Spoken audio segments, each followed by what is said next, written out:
golden age. Ya. Padahal tidak harus seperti itu. Yang seperti itu seringkali membuahkan overstimulus. Anak-anak detail bisa, tapi bisanya hanya segi kognitif, hanya segi intelektualnya tadi. Ya.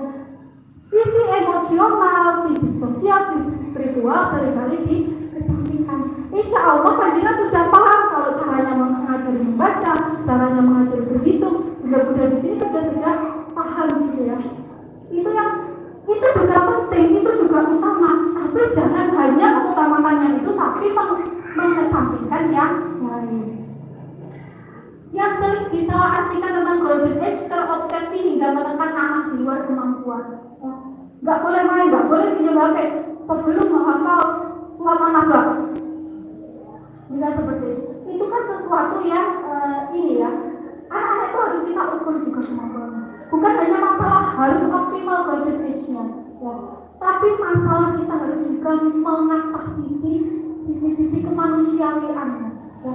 Hatinya juga kita asah, kepekaan emosinya juga kita asah. Ya.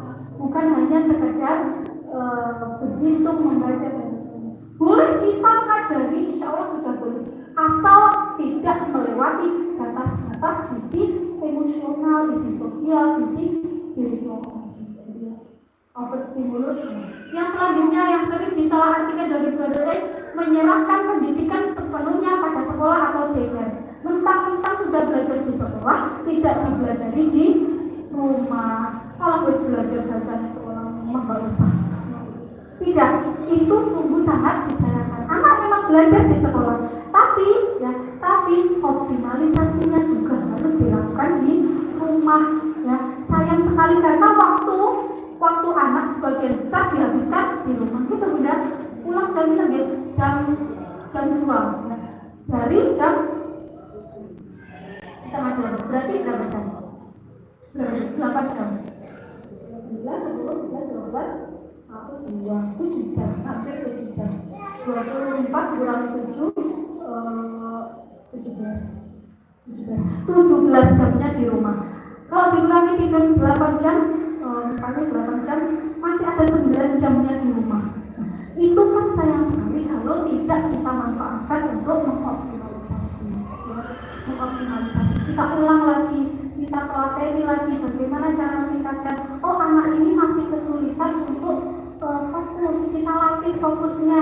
Gimana cara latih fokusnya? Mau dengan search di Google. Cara melatih fokus anak banyak sekali. Nanti kalau kita bahas mulai di sini, oh anakku masih kesulitan motorik halusnya, mengancingkan baju, memakai sepatu.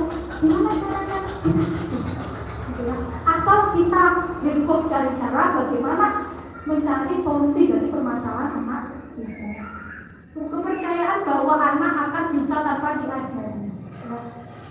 Anak-anak itu memang punya naluri belajar. Tapi kalau tidak kita asah, kalau tidak kita arahkan, itu mereka akan belajar semuanya sendiri. Jadi alangkah baiknya kita arahkan, kita kita sebagai orang tua, kok banyak sih tuntutannya gitu ya, harus kerja dulu, harus ngasuh anak juga banyak peraturannya gitu ya. Apalagi kalau antara orang tua harus ada masalah, kemudian ada masalah ekonomi, kemudian ada masalah di kantor, kemudian ada masalah dengan tetangga, kemudian ada masalah banyak sekali. Itulah kenapa pengasuhan kita tidak harus sempurna. Kita tidak harus menjadi ibu yang sempurna. Pengasuhannya tidak harus ideal, tapi kita harus berusaha mengupayakan yang terbaik agar anak-anak kita di masa golden age, masa kemasan ini bisa tumbuh secara optimal. Itu saja Ustazah, benar-benar. Ibu-ibu semuanya, mungkin saja itu yang bisa saya sampaikan. Ada sesi diskusi boleh sih. Selanjutnya saya serahkan kepada MC ya. Saya akhiri, wassalamualaikum warahmatullahi wabarakatuh. Waalaikumsalam warahmatullahi wabarakatuh.